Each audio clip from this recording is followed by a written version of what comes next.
Pangulong Bongbong Marcos Jr. igigiit ang kapayapaan sa Middle East sa pagbisita sa Amerika. Pero ang Pangulo walang meeting kay Trump. Detalye ng balitang yan mula kay Rajuman Chanel Salazar.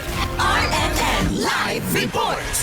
Mananawagan ng kapayapaan si Pangulong Ferdinand Marcos Jr. kaugnay ng sitwasyon sa Middle East sa pagdalo nito sa United Nations sa Amerika sa susunod na linggo. Sa Malacanang press briefing, sinabi ni DFA spokesperson Assistant Secretary Angelica Escalona na ang United Nations ang tamang lugar upang ihayag ng Pilipinas ang panawagan para sa kapayapaan sa gitna ng tumitinding tensyon sa rehiyon.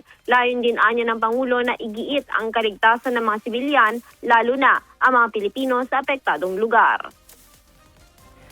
Nakatakdaring makipagpulong ang Pangulo kay UN Secretary General Antonio Guterres upang pag-usapan ang mga nangyayari sa Middle East. He will also reiterate the Philippines' commitment to the United Nations and to multilateralism.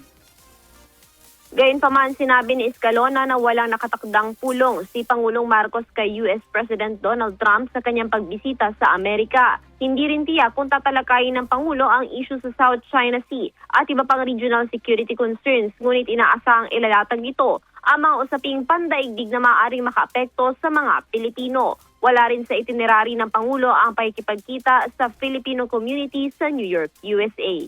Kasama mo sa DZXL RMN Manila, Rajuman Chanel Salazar, Tatak RMN.